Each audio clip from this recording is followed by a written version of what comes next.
creating the vision in the ether. Yeah. And grabbing that vision and making it real, like in this physical reality. You know what I mean? Being able to grab an idea and create it. You know? Because that's what drag is, you know? I'm not a blonde lady that wears a black panther jacket. It was an idea I had this morning and I created it, you know? The same way you had an idea for your art and you created it. That's literally what it is. What's up, everybody, and welcome to No More Ink, the official after show of Ink Master that also serves as your hotspot for everything tattoo. I'm your host, Ryan Ashley, and joining me today is an all-star from RuPaul's Drag Race and one of your favorite villains, Kandy Muse. What's up, Kandy? Hi. How we doing? I'm so excited to be here. Thank you for having me. Excited, beautiful, fabulous. The list could go on. Please keep going. Tattooed, enjoyable, charismatic. So we can do this all day. In this episode, we find out there is a drag queen competing. Yes. When I was younger, I always found myself drawing women. Now, I find myself specializing in portraits, and I'm also a full-time drag queen. In this moment, my drag persona would say, bitch, you better come full force, you better wear your highest heels, you better have more crowns on your head than I've had, and that's gonna be hard. Tyler is a knockout of a queen, holy. Yeah, hot. And she does the fire shows, and she does all of this sexy Yeah. Have you ever met a combination hybrid drag queen tattoo artist before? Interestingly enough, there used to be this queen. She doesn't do drag anymore. Her name was Wednesday Westwood. She was from upstate New York, and she was also a tattoo artist. And I always thought she looked so cool because she was covered in tattoos. And I'd never seen, drag sometimes can be very cookie cutter, polished, pretty. So when I see like girls that are just like, have that grit to them, I'm like, oh, you rock star. All right, well, we're about to get into what actually went down in episode 2 of Ink Master. So if you're looking for a spoiler alert, here it is. Well, we start off with the remaining contestants who are still vying for a spot in this competition. They're given their second test to earn a shop, and the challenge is to do a realistic animal that somehow represents them and their hometown. You will have 6 hours to tattoo. We got this. Blow us away, and you will earn a shop. No pressure. Fail to replicate, and your odds of staying in this competition will drastically decrease. So, Kandy, well, first of all, what is your hometown? New York City. NYC? Yeah, I'm from the Bronx, which is why I have. All right. Yeah. So what animal would you pick to represent the Bronx? I would choose like a cheetah. A cheetah? Yeah, because cheetahs are the fastest feline in the jungle. Oh. I think so. I might have just made that up. I'm actually I think cheetahs are the fastest. Yeah? And then tell me about the connection to the cheetah and your experience growing up in the Bronx. Well, growing up as a little gay kid, I grew up watching the Cheetah Girls. I love the Cheetah Girls. So together. And no, we would go all the time to the Bronx Zoo. But I don't know if there were cheetahs there. I'm sure there were lions. But the same family. Whatever. Make some up. Yeah. So Kandy, being one of all of our favorite villains, we witnessed a little bit of shade being thrown this episode. Yes, we did. Allie throwing a little bit of shade. Was it intimidating tattooing for the first time here? Yeah. Oh, second. Oh my God. Sorry, I just didn't think you deserved to tattoo that first time. Do you think it's important during reality competition to get into the heads of your competitors? Absolutely. Listen, I've done a few unspeakable things on reality television to get to the finale. If you don't have star quality, baby, get the out of here. Girl, star quality. I've been around 30 years, little That's girl. fine. And you at the bottom tonight. Every week, somebody's gonna be in the bottom. Like Every I week. said. So like I said, little girl, I've That's been around fine. 30 years. And I'm sitting here pretty. And you are pretty. So let me be arrogant. Let me be arrogant, baby. You came into this competition to win for yourself, right? So like, I'm gonna do whatever it is I need to do to get to the finale. And now I know that sometimes people may say, well, if you're great, like you'll win anyways. Sure, but like that's boring TV. And I'm all about making some good television. And it's not just that. It's like if you're great, you'll get to the end, yeah, but what's gonna influence you being great? Because it's a lot of mental factors, right? It's not like you might be great at home in your own shop, you might be great at home in your own world, but this is not your world, this is not your shop. Well, that's the thing. I always say, you can be great, but there's always someone that's a little bit better than you. And you need to throw that person off so that you can be great again in the competition setting. Yeah. So tell me what you have been up to since Drag Race. What's going on? Oh my God, well, since my little 2 runs on Drag Race where I lost twice, I've just been traveling the world, touring. I've been filming TV shows, commercials, movies. It's been oh, can I curse here? Yes. It's been amazing. When was your first tattoo? My first tattoo was right after I filmed my original season of Drag Race. It was the pandemic, so I had a tattoo artist come over to my house, and it was this one actually right here. It's a fan art that someone drew of me, and I had it on my phone for a few years prior to me being on Drag Race. Yeah. Like, I don't look at tattoos and think, oh, it needs to have a meaning, or like, I think it's cool, I'm gonna get a tattoo on me. Yeah. Trust me. But this one, I've always been drawn to it, and then I added the number 13 because I was on season 13, and it didn't hurt, and it was like a really cool experience because I feel like it was like the gateway of like, because I was walking around with that tattoo like, yeah, I'm a tatted diva now. Little did I know that in 3 years I'd be, there'd be tattoos all over, but. That's how it happens. Obviously, you've embraced your new tattoo life and everything because you came out with a line of temporary tattoos. Is that correct? Yeah, I did. So I came out with a lot of temporary tattoos a few years ago, and this is when I only had 1 tattoo. But I've always been obsessed with, you know how people always say like, don't get your like boyfriend's name tattooed on you, you're gonna regret it. I've always been obsessed with the thought of people having anything related to me tattooed on them.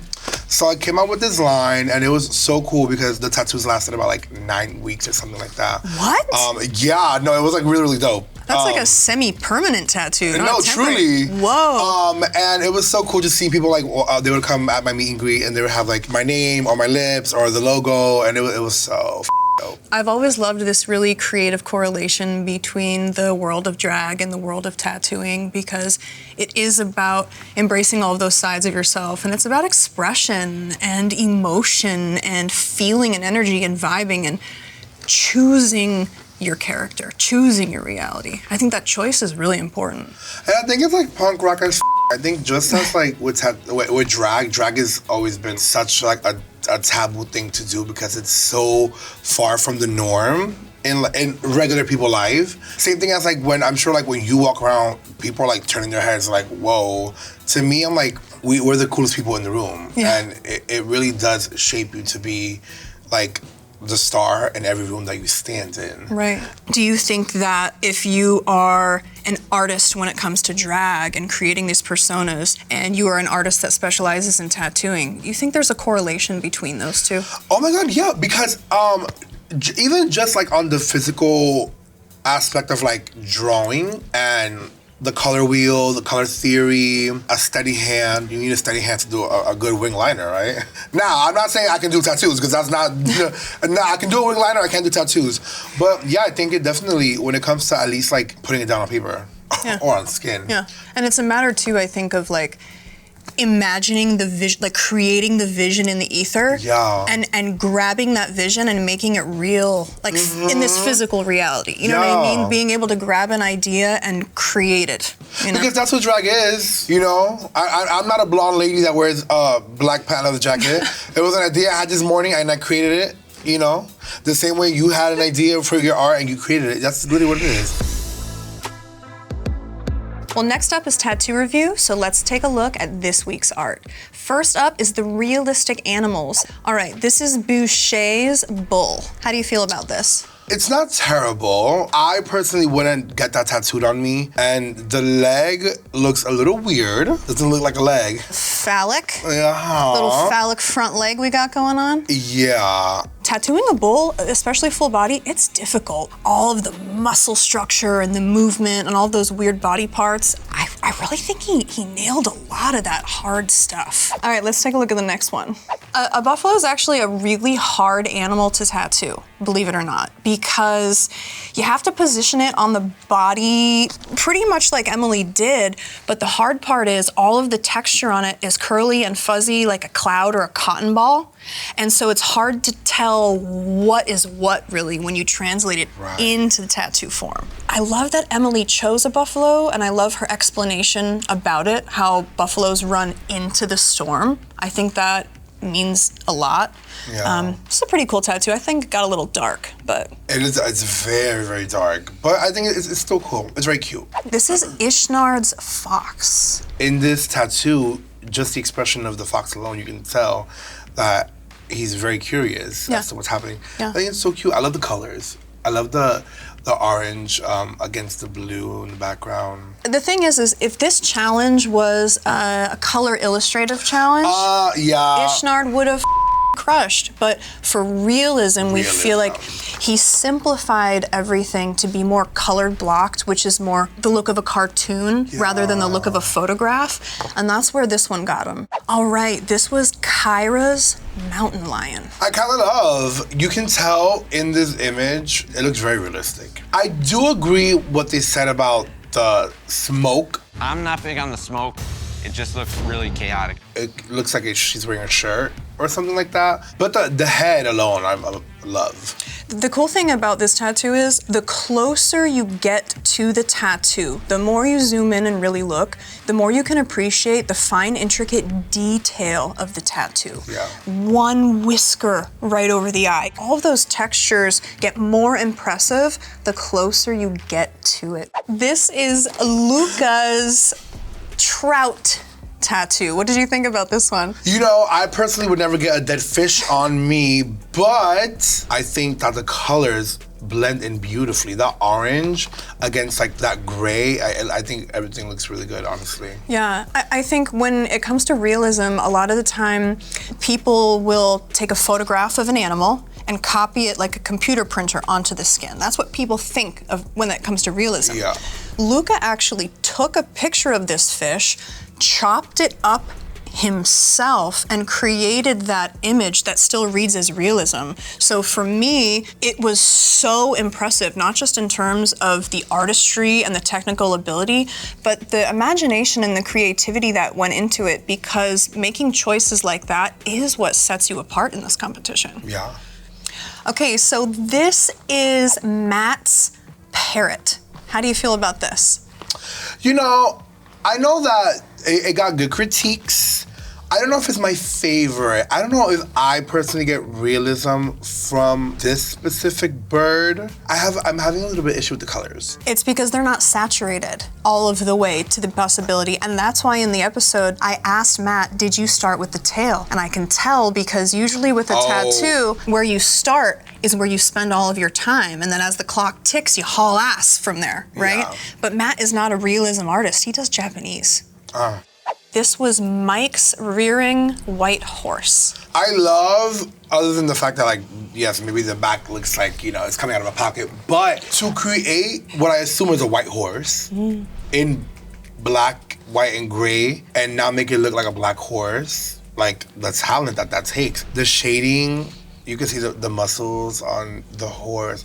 It's so good. I mean, the muscle definition in this horse is so impressive. It's obvious to me that this artist has tattooed a lot of horses, and horses are one of the most difficult animals to tattoo, absolutely hands down. I'm sure. Doing it in white was a bold move. That's a crazy choice, and I think he nailed it. Absolutely. So this cheetah was done by Nadia. It was a really, really little tattoo in person. Yeah? Very tiny, yeah. Which is impressive because, I mean, it's like you gotta use needles that are so thin, so fine. Yeah. And it was put in the skin cleanly, very clean, but we felt like it lacked that depth, right? Yeah, there's no separation between the snout and the rest of the body, so it looks like one.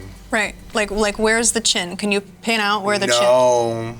All it needed was one shadow under the chin, and I think Nadia would have made it into the next round. Oh, I love this one. This is OJ's bird. See, now this bird I do love. And here's another example.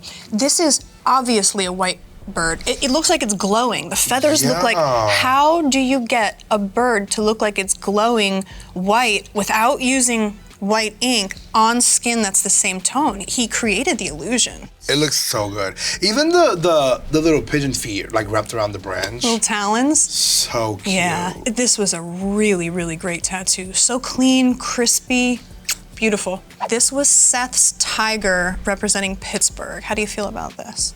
I don't know what it is about it. To me, it looks really closed off. It just looks very mushed, smushed. Yeah. And also, I find it weird that the leaves around the tiger, they're just there. So Seth's idea was to frame in the realism of the tiger with neo-traditional leaves. And sometimes when you combine styles, one style emphasizes the other and they actually enhance one another.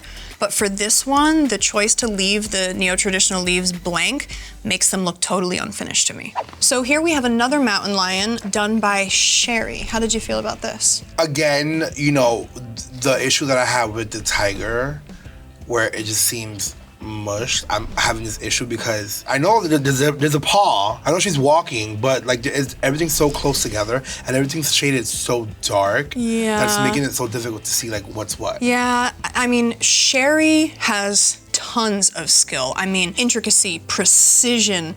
Sherry has a lot of skills that a lot of other tattooers just don't have, and that's the truth. This wasn't her day. I mean, to me, this tattoo looks like it went through the washing machine and a lot of the dye came out, you know. It needs another pass. It's just very tonal. Everything is just medium. There's no real definition of anything. I was gonna say, and with all that shading, it still looks a bit flat to me. Yeah, totally flat, I agree. Okay, this one, see how I pepped up looking at this one? It's so cute. It is so cute. The face on it. Tennille. So Tennille's from Australia. She gave us an adorable koala. We loved this one. It's so cute. It's impressive because Tennille created this background with almost like floating light. Like it's you know in the photo where the background's a little blur. Yeah, and it's like coming in through the leaves. Yeah. And then look at the illumination around the koala like it's being backlit by the light. Isn't that a cool trick? And look at the leaves look finished. Because the negative of the foreground leaves in front match the negative of the blown out light in the back, and those two styles match surrounding the realism. This is how to do it properly. Okay, this was Tyler's alligator. And I don't know if it's just because Tyler chose to just do the head, and I feel like it's weird to just do a head of an alligator and not the rest of the body. What I said to Tyler was, well, it's a croc, all right. What do you think, like size 11? You know, because it turned out to be more of a flat sneaker shape because it doesn't have the texture that you think about when you think about an alligator. You know, I think compositionally it had some issues, but man, that is some seriously smooth, buttery black and gray. I mean, it is. That is beautifully put in the skin. Just needed a little more definition. The judges decide that Luca, OJ, Tennille, Kyra, Matt, Mike, and a very excited Boucher have secured their shops. For the third and final round, the remaining tattoo artists must tattoo their whiteboard design from the season premiere, but more on that later. So we're going to dive deeper into Ink Master, but first, a game. Ooh. Hopefully you like games. I love games. They seem fun. It's called Go Flash Yourself, Kandy. Oh. Are you into that? Mm-hmm. Oh, thank goodness. So this is all about you showing us who you are. Mm-hmm. And you are no stranger to designing tattoos. We want to see what kind of flash sheet you would create. Oh, it would be a very dangerous one. Ooh, I love danger. All right, Kandy, it's your first day as a tattoo artist. Oh, girl, I'm gonna get fired. You ready to go?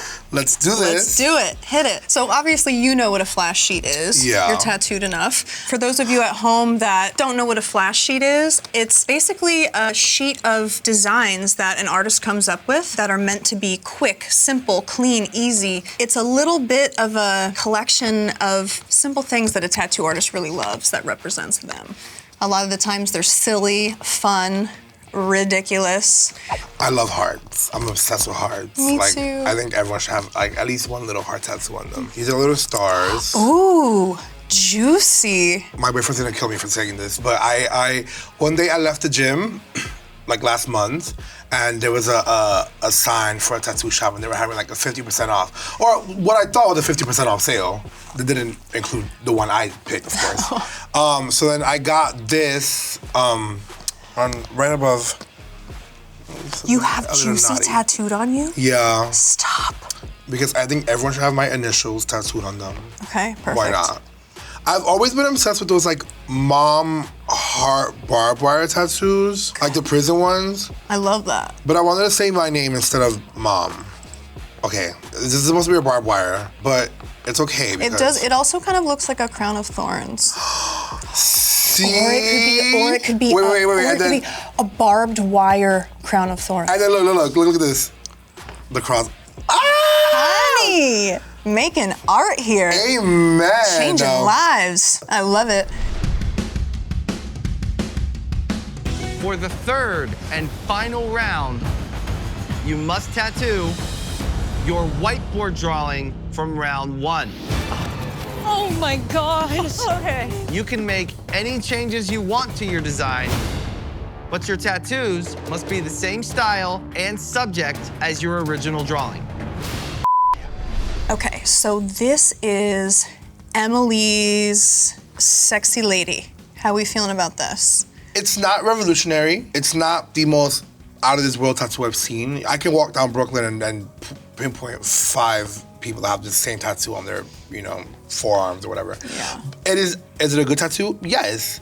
And the girl that she drew is gorgeous. I loved this because it's an example where you really get to see Emily's evolution, right? Because she pulled that first design out of her mind in the whiteboard design. Then in the first round of tattooing it, she had to tattoo it exactly as is. And now you see it a third time as this final tattoo, and to me, it reads as evolution. Oh yeah, because you can even just see in the face, it's just more like.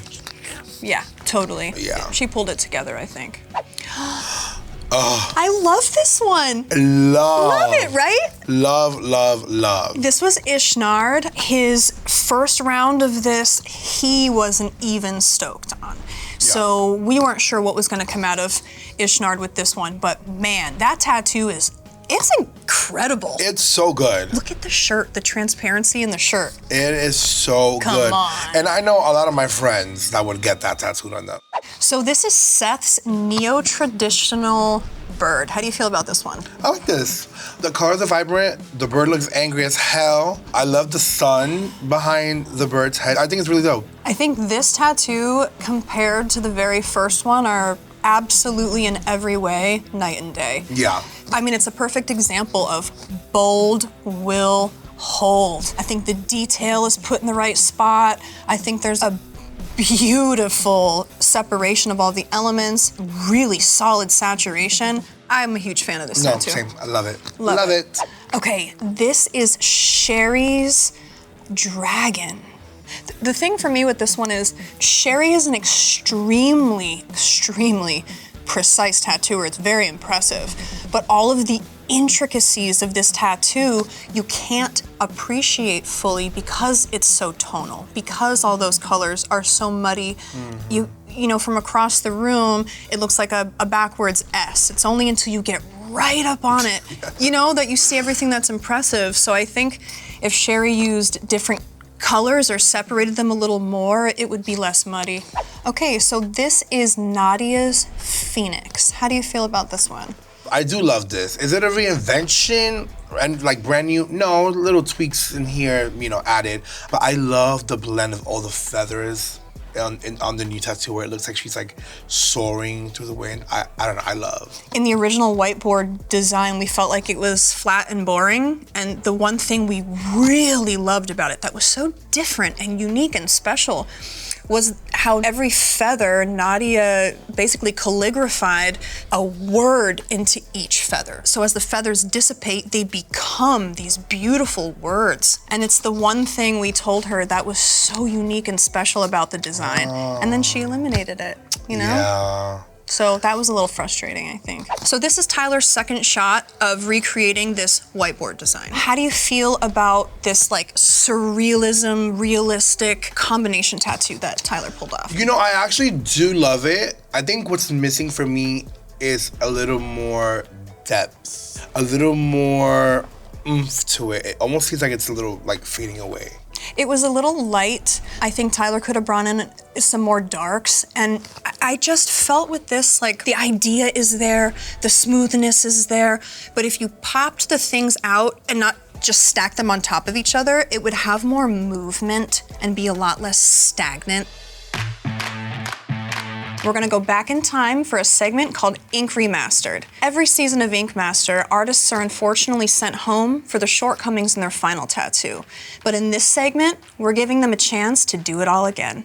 Hindsight is always 20/20, so let's take a second rip. First up, we have Johnny from season 16 with his neo-traditional lady face.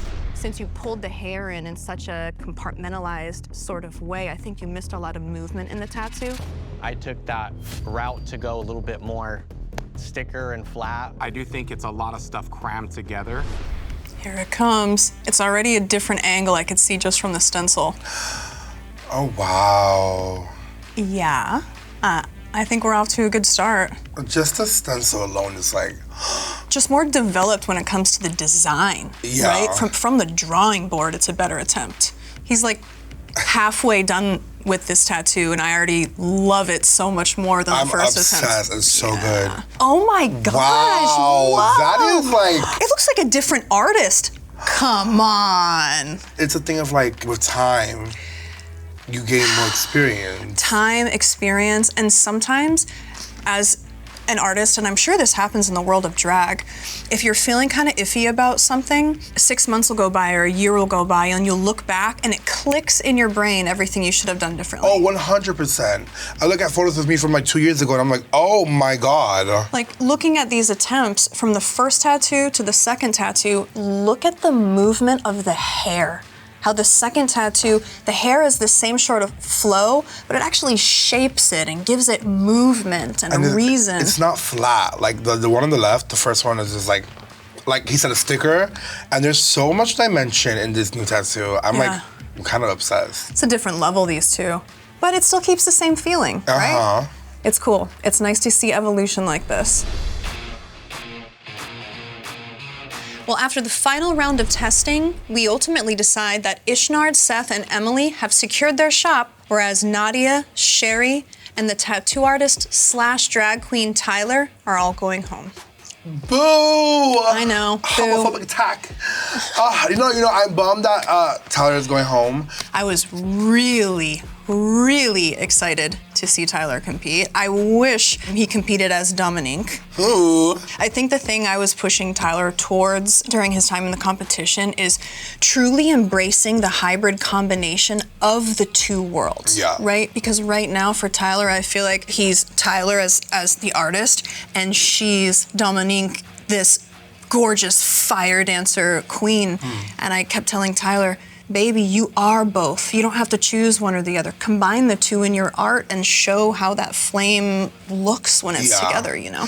I'm sure if they bring her back for another season, as you continue the competition, you get more comfortable, she's able to take Tyler and her drag persona and really mush those together and create some really amazing art. Yeah. So.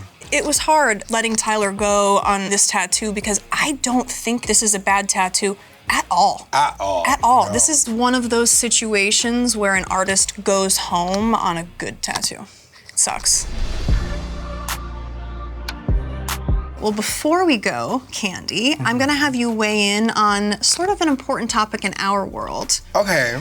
Okay, so how do you feel about this recent trend of freckle tattoos? Like people are getting actual freckles tattooed on them. Yes.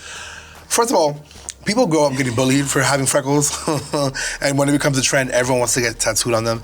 I don't know, to me it just seems a little bit extreme. Now, Are we talking about like skin tone freckles, black freckles, rainbow freckles? There is everything from freckles that are so realistic just to complement, you know, certain areas. Okay. But there's also people getting multicolor like sprinkles. There's everything in between. I think I can get down with the skin tone so that you look a little sun-kissed, right? Sun-kissed, yeah. The rainbow one is crazy. Kandy, you were a delight to have today. Thank you. Okay, so why don't you let everybody at home know where they can find you? Well, you can find me across all of social medias under the Kandy Muse. I got so lucky and got it on every single platform. Ooh, can people still get your temporary tattoos? I have a few at my house. You send me a DM. You gotta do a merch drop. Oh, merch well, drop. when this drops, come on my social media and it'll be there. I'll have a link ready.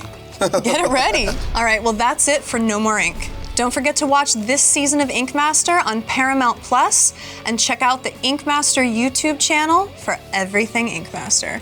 Woo!